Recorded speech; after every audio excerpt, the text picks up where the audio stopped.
האם זה באמת סגולה בדוקה? הסגולה ללמוד בזה? Erev Tov, good evening, Dober V'yetcher. We are in the Zera Shimshon on Parsha Bamidbar as we circle back around to the fourth book of the Torah. We're going to do Os Gimel, which we've done twice before. We did Os Gimel part 1, we did Os Gimel part 2 last year.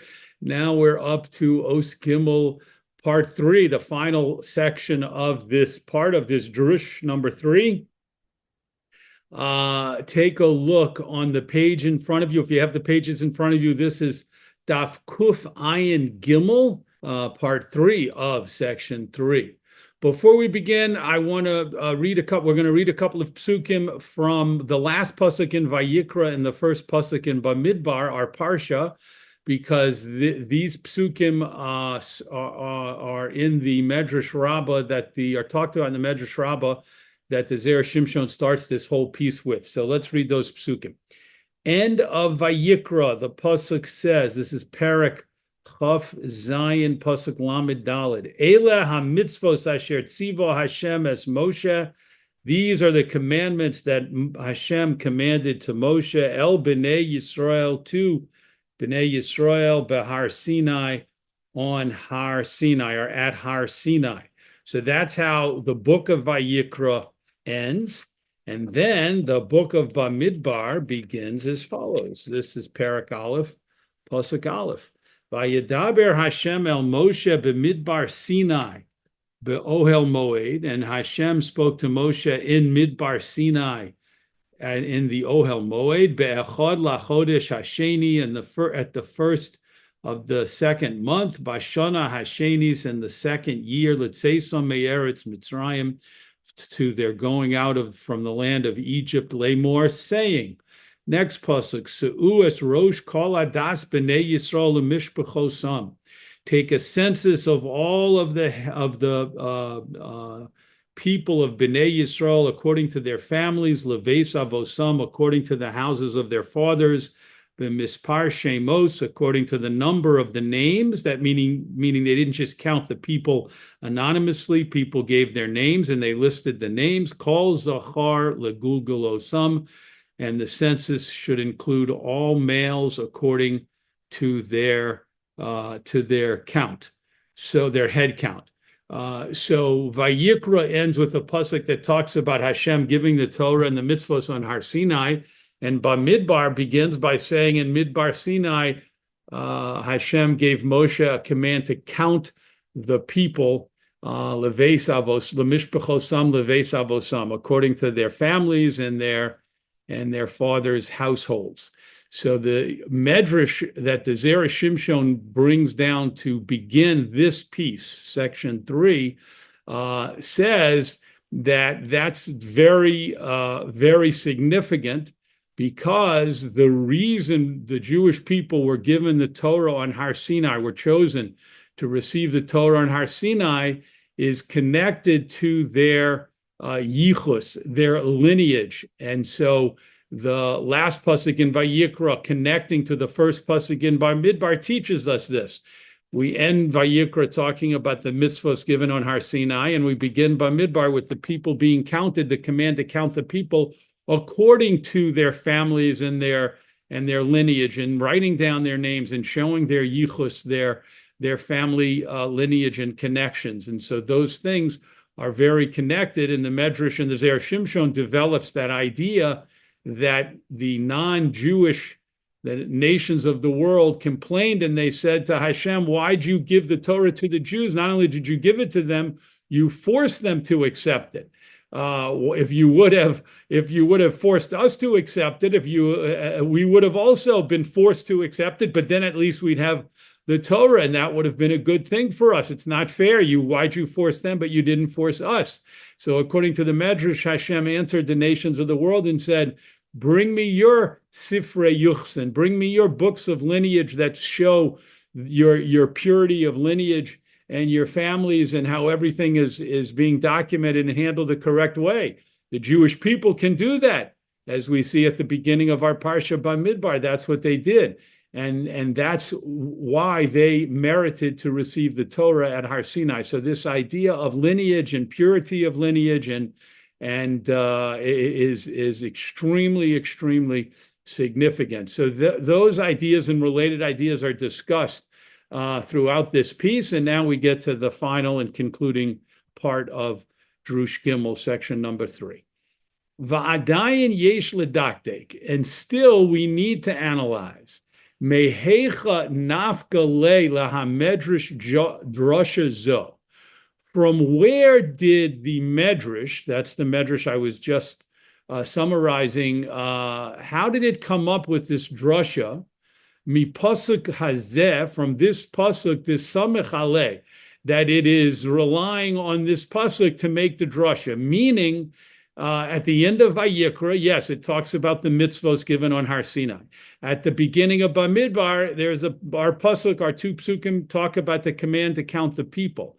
But how did the Medrash know that the juxtaposition of those 2 psukim should teach us, is intended to teach us such an incredibly important lesson, significant lesson, that the Jews merited to receive the Torah because of their yichus, because of their lineage? How did it know that is something that clearly can be gleaned from these 2 psukim? The Yeturitz, and this can be answered b'mashe hikshu hamaforshim, with a question that the commentators ask. Lama amar hakosov b'midbar Sinai. Why did this pasuk in the beginning of Bamidbar need to say the words b'midbar Sinai, that this command to count the people took place in the wilderness of Sinai? Why did it need to say that? It would have been sufficient for the pasuk to say, Vayedaber Hashem el Moshe be'ohel moed. Hashem spoke to Moshe in the ohel moed be'echad lachodesh hasheni, on the first day of the second month, Bashana Hashenis, and the second year of the people leaving Mitzrayim. That's all it had to say. It did not need to specifically mention that they were in Midbar Sinai. It just had to tell us when the command was given to count the people, when that command was given to Moshe. Umimela anu yodim shemidbar Sinai hayu. And we would have been able to figure out that they were in Midbar Sinai at that time. It didn't need to explicitly tell us that they were in Midbar Sinai. If we know when the command was given to Moshe, we would know they were in Midbar Sinai. Why? Shaharei lo nosu misham. The Jewish people did not travel away from Midbar Sinai, ela be'esrim l'chodesh zeh, until the 20th day of this month, meaning the second month, which is the month of Iyar. They didn't travel away until the 20th. So all the Torah needed to do was tell us on the first day of the second month, Hashem gave Moshe the command to count the people, and we would have known they were still in Midbar Sinai. Kedichsiv, as the pasuk says, Vayihi bashana hashenis, and it was in the second year. Moving to the next page, column on the right. V'chule. Well, here the v'chule, the etc., is important because in the pasuk it says it was in the second year, in the second month, on the 20th day. That's the words from the pasuk. Na'aleh ha'anan me'al mishkan ha'edus. The cloud lifted from above the Mishkan of testimony, and when the cloud lifted on the 20th day of Iyar, the people started traveled away from Midbar Sinai. So on the first of the second month, they would have certainly still been in Midbar Sinai. Uperish Rashi, and Rashi explains this point exactly. Nimtzei Slom Omar, so you can figure out to say, Shneim-asar chodesh chosar asara yomim osu b'chorev. The Jewish people stayed at Har Sinai for 12 months less 10 days, almost a full 12 months they stayed there, but it was actually 12 months less 10 days. Shahare, because Berosh Chodesh Sivan Chanusham. It was on Rosh Chodesh Sivan that the Jewish people came and camped at Har Sinai. V'lo nosu ad esrim be'iyar l'shana haba. and they did not travel away. They didn't depart and leave Har Sinai until the 20th day of Iyar, the next year. So they were there for almost a full 12 months, 12 months less 10 days. Ad kan Lishono, until here is a quote from Rashi. So the Zera Shimshon says, the commentators ask, why did the Torah feel the need to specifically tell us the location in Midbar Sinai when Hashem gave Moshe the command to count the people? Why did it need to say that? We easily could have figured that out from the context and from the days and from how long the Jewish people were at Har Sinai. We would have known they were still in Midbar Sinai, near Har Sinai at that time of this commandment. Elavadai komash molon, but definitely the Torah is coming to teach us by emphasizing they were in Midbar Sinai. It's coming to teach us shebezuchus hayuchasim zochu laTorah shenitna b'Sinai. It was specifically in the merit of their yichus, their lineage, maintaining their lineage and the records of the lineage, that the Jewish people merited to receive the Torah shenitna b'Sinai, that was given at Har Sinai and Midbar Sinai. And that's why the Torah went out of its way in the beginning of this Parsha, and Parshas Bamidbar, to state that when Hashem gave Moshe the command to count the people, to take a census, lemishpachosam, according to the families, it was the Midbar Sinai. It was in Midbar Sinai because that's why the Jews were at Har Sinai, because of their yichus, their lineage, and their careful maintenance of their lineage. Next paragraph. V'yuvan nami hatam shel lemishpachosam leveis avosam. Now we can also understand the reason why the pasuk says that when Hashem told Moshe to take account of the people, a census, he said, do it according to their families and their fathers' households. The leveis avosam dafka. The Torah specifically says according to their fathers' houses, velo lebeis imosam, and not according to their mothers' houses. Kemoshe amru Chazal, as Chazal state in the Medrash Vayikra Rabbah. V'koshe, this is difficult to understand. The ha'ikar kashrus hayachas bo mitzad hanoshim. The primary validity of the lineage of any children in a family comes through the women, comes through the mothers. Sheshamru pischeihen b'Mitzrayim, and specifically in terms of the Jewish people at this point in their history, the lineage of the people was protected because the mothers guarded their chastity in Mitzrayim, even in the impossible conditions of slavery in Egypt. The Jewish women would not allow themselves to be violated by the Egyptian men. Kemoshe hutzra chakosov lehoid, as the Torah itself testifies, hareuveni, hashimoni, v'chule, etc. When the Torah lists the different tribes and how many people were in each tribe, it adds the letter Hey to the name of each tribe. And Chazal tell us the letter Hey is one of the letters of Hashem's name. And it's saying Hashem, so to speak, testifies that each of these members of each tribe who was said, this one is in the tribe of Reuven, this one's in the tribe of Shimon, etc. Hashem is testifying that that was accurate. That these men who were being counted, these boys and men who were being counted, were in fact the sons of their fathers, and that Hashem was saying was true because the women maintained their virtue and protected the lineage of the Jewish people. Neged masha omrim ha'umos, and this was being said, testified to, so to speak, by Hashem to counteract what the nations of the world were saying. They were mocking the Jews, and they were saying, Im begufan shaltu hamitzrayim, if the Jewish people controlled the bodies, if the Egyptians, the Mitzrayim, controlled the bodies of the Jews during their years, many years in Mitzrayim as slaves, Kol shekain b'nishosehem, how much more so did they have control over their wives? Meaning, if an Egyptian taskmaster could force a Jewish man to work and enslave him, then the nations of the world said, then for sure they came in and did whatever they wanted with the Jewish women and wives and mothers. And the fact is, Hashem says that's not true.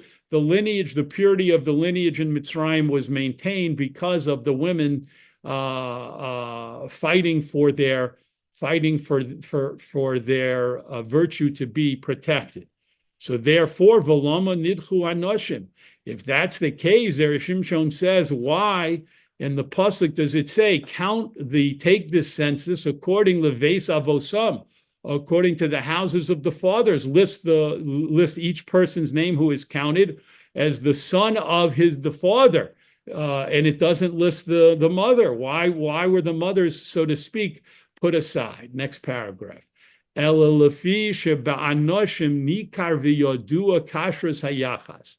It's because through the men there was an additional way to recognize and be sure about the validity of the lineage. And that was because among the Jewish men there were peaceful and tranquil relationships, and they were not quarreling. Umishum hachi, because of this, dafka leveis avosam yisyachasu hamishpachos. Because of this very unusual, unique, striking quality that among the Jewish men there was a peacefulness, and there was a tranquility and a lack of arguments. Because of that, it showed that there was a yichus here. That type of peaceful environment can only be created when there's a proper yichus, a proper lineage. Shebanoshim lo shayach zeh. This particular point would not apply to the women. Shekol achas yosheves bevesa biyachidus, because the women generally were at home and they were not outside in social situations, and business situations that we would have been able to tell and see, oh, look at the tranquility among them. That generally didn't apply to the women. Called Kevuda Basmelech Penima, as the famous pasuk in Tehillim says, the glory of a princess, the glory of the princess is panima, is internal, not just meaning it's her internal qualities, but it's also because the Jewish women were not to be found out and about, all running around. They tended to stay home, and they tended to stay close to home, and therefore this particular quality of the tranquility and the peace between the men when they were outside interacting with each other, you wouldn't have been able to see that with the women to the same degree. So that's why the Zera Shimshon says, that's why the pasuk says, leveis avosam, according to the house of the fathers. Next paragraph. V'zehu hatam she'amru b'medrash hanizkar la'el.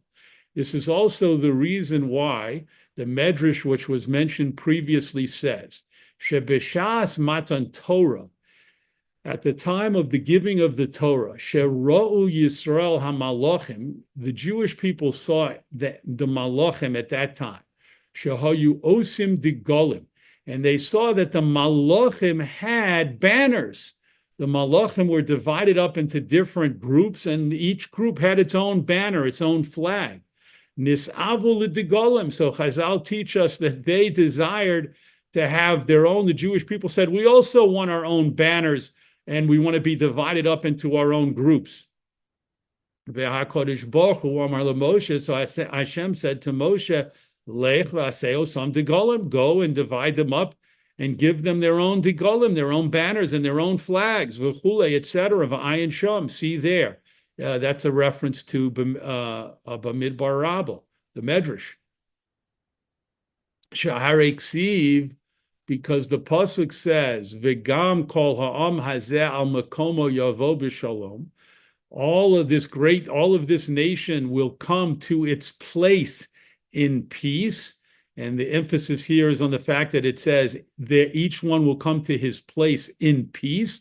Kishakol echad makir es makomo. This teaches us that when every individual knows his place, miskayim hashalom, that's when peace prevails. Ve'ein machlokes, and there's no argument. In other words, when society is organized impeccably well, and everyone knows his place and his station, and so to speak, everyone has a flag. They know this is the group that I'm a part of, and this is where we're supposed to be, and this is our role, and this is our function, and this is everyone accepts that and knows that. Then you have shalom. When you have order and you have organization, then you have peace. Kamosha Amru b'medrash, as it also states in another medrash, al pasuk, on the pasuk in Bereshis, Vayavdel Elokim. We have now moved to the top of the column on the left. Hashem separated bein ha'or uvein ha'choshech. Hashem separated between the light and between the darkness. So the Medrash Chazal say, Hashem asa shalom beinehem. Hashem made peace between the light and the darkness, the or and the choshech, by separating between them. Again, this idea that when you have order and you have separation, that's when you have peace. Umaloche hashares sheyesh shalom beinehem, and the angels of glory, the malachim of Shamayim, they have peace between them. Nasu degolim, and part of that was because they had flags. They were organized each into their different group. Va'af Yisrael nisavulu degolim, and the Jews wanted their own banners, kedei sheyeh shalom beinehem, because they also wanted that same type of peace and organization and order to prevail among the people, just like what they saw among the malachim. Next paragraph. V'chein Bilam, and so too Bilam. Kishera osam degolim. When Bilam looked out at the Jewish people and he saw their banners, their flags, their system of organization, their division, Omar, he said, Miyucha liga be'elu. Who could possibly touch these people? Who could harm the Jewish people? Dehoil she'ein machlokas beinehem, since they don't have any arguments among themselves.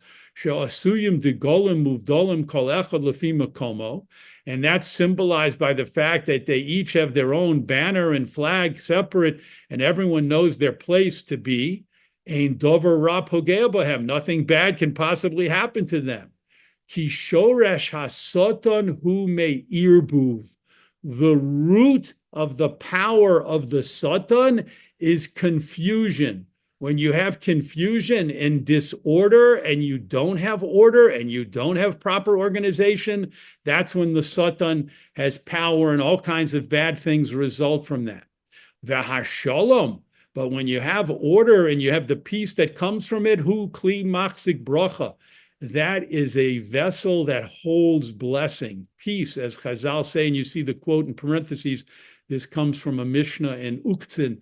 This is a famous quote, Hashalom hu kli machzik bracha. Peace is a vessel or a utensil that contains bracha, blessings. Ve'ein satan ve'ein pegara, and Satan has no power and has no, and no bad can happen to the people, to the Jewish people, when they have order and peace. Vizehu, and this idea is also reflected from the fact that Shebishas ha'egel, at the time of the Chet ha'egel, bo satan v'irbev ha'olam, the Gemara in Shabbos, you can see in the parentheses, says that as the Jewish people were waiting for Moshe to come down from Har Sinai, the Satan brought a storm and caused great confusion, darkness to reign, and people didn't know, was it still daylight? Was it nighttime? You couldn't tell because of the dark clouds and the storm that Satan brought, and therefore it put Satan in a position to say, Moshe died. Moshe's no longer alive. You don't have a leader, and that led to the Chet HaEgel. So confusion and darkness and chaos leads to all kinds of terrible results, whereas order and organization leads to shalom, to peace, and all kinds of good blessings. Next paragraph. Perhaps this is also the intention of the pasuk. The Omar Paro livnei Yisrael, and Paro said about the Jewish people, about Bnei Yisrael, nivuchim heim ba'aretz. They are confused in the land. Hashem gave orders for the Jewish people to, when they left Mitzrayim, to move around in such a way that they would appear as if they were confused and lost in the Midbar, in order for Paro to say, they lost their way. Let's go bring them back. Let's go catch them and bring them back. They don't even know where they're going. They're lost in the Midbar. So the Zera Shimshon says, Nivuchim, they're lost, they're bewildered, Klomar me'urbavim, they're confused, they're in chaos, V'hasoton sholet bohem, and therefore the Satan has power. If there's chaos and confusion, then the Satan has power over them, and perhaps that's what Paro was referring to. V'chein hoyu b'meraglim, similarly we see by the meraglim. So we see this idea repeated over and over again. When bad things happen to the Jewish people, there's confusion, there's chaos that leads to the problem. V'chein hoyu b'meraglim, and so too regarding the spies. Moshe in Devarim, when he repeats and recapitulates the story of the meraglim, of the spies, he says, Vatikruvun elai kulchem, you all came to me clamoring about sending spies, meaning instead of the Zikanim coming first, and then the judges, let's say, and then other people coming in an orderly fashion, in a respectful, orderly fashion, you came be'er buvya, you came in confusion and chaos, men, women, children, you all came screaming and yelling, we need to send meraglim, we need to send spies. And Moshe was hinting to the people that chaos, that lack of order, that lack of proper respect and organization, that is what led to the Chet HaMeraglim. Next paragraph. Ubederech zeh yuvan hatam. Through this approach, we can also understand the reason sheHaKadosh Baruch Hu tziva leHosheya, of the very strange, bizarre command that Hashem gave to the Navi Hosea. Now let's pause for a moment. Well, let's read the pasuk that's quoted here, and then we'll talk for a moment about Hosea the Hanavi. So Hashem told Hosea, Lech kach lecha eshes zinunim, go and take for yourself a woman who is a prostitute, v'yalde zinunim, and have children with her who will be considered children of a prostitute, a woman who's a prostitute. Now Hosea was a Navi who Hashem spoke to. So Hosea was obviously on a tremendously high spiritual level, and yet Hashem says to him, go and marry this woman of ill repute and have children with her. And by definition, that means it's going to be very hard to know if these children are yours and to know the parentage, the true lineage of these children. But that's what Hashem told Hosea to do. And in Sefer Hosea, which is the first book in the Trei Asar and the 12 minor prophets, it's called. So in Sefer Hosea, in fact, he relates that that's what he did. He went and he married a woman who was a Zona, and then she ended up leaving him. And then Hashem says, take her back, bring her back. And this represented the fact that just like the Jewish people had strayed from Hashem and had tragically worshipped idols, they were unfaithful to Hashem, like this woman was unfaithful to Hosea. And nonetheless, Hashem accepted the people back and maintained his relationship with them. So too, he said to Hosea, bring your wife back and continue to live with her. So when did Hashem, back to the paragraph, when did Hashem say to Hosea, go and marry this woman who's a Zona? It was after Hosea said to Hashem, exchange the Jewish people for another people. Hosea had become so disillusioned and so depressed and disappointed with the faithlessness of the Jewish people that he said to Hashem, you should take a new people, another nation, because the Jews aren't being faithful to you, and take someone else. And that's when Hashem said, you go and take an Isha Zona as a wife. What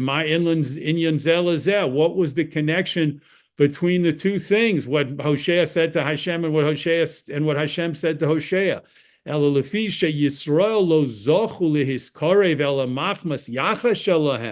But because of the because of the fact that we learned in this drasha that the Jewish people only merited to come to Har Sinai and receive the Torah because of their insistence upon keeping a proper lineage and proper records of their lineage and making sure that everyone knew who were the parents of any specific child, and there was none of the kinds of things that could get in the way of that. Masha ein kain shar ha'umos. This was not the case with the other nations of the world. Shekula menafim. All of them commit adultery, and you never know for sure who's the mother, who's the father of a particular child. Ve'ein lahem yachas. They don't have proper lineage. Mishum hachi. Therefore, kisha amr lo hachlifein be'uma acheres. Because the Jews were so makbid, so careful in particular about their yichus, when Hosea said to Hashem, exchange them and switch the Jews for another nation, Omar lo, Hashem said to him, Lech kach eshes zinunim, go and take a woman who is a prostitute, dumya deshar ha'umos. If you want me to switch and take one of the other nations, you take a woman who is similar to the other nations in terms of how they conduct themselves, without any propriety, without any maintenance and care to maintain proper yichus, proper lineage. So the Zera Shimshon throughout this piece, this was, of course, just the concluding third, the third and final section of this piece, but throughout this piece, from the beginning, where he develops this whole idea based on the medrash that we quoted, talking about the last pasuk in Vayikra and how it connects to the first pasuk, first two psukim in Bamidbar, the lineage of the Jewish people, the fact that we go to great lengths to maintain the fidelity and the faithfulness between husband and wife, and we keep out any suspicions of infidelity and a lack of faithfulness between husband and wife. That is the strength, the unique strength of the Jewish people that led to them being zocheb, meriting to receive the Torah. And that also brings shalom, that brings peace among the people and organization and order. And may we be zocheh to continue that tremendous milah, that tremendous trait of faithfulness between husband and wife, and keeping the yichus, the proper lineage within our families. And may that continue to bring peace and bracha, shalom, and blessings among the Jewish people forever until the time of Mashiach. May it become speedily in our days. Yashar koach for joining in the Zera Shimshon this week. We look forward to learning again, Be'ezus Hashem, in the Zera Shimshon on next week's Parsha.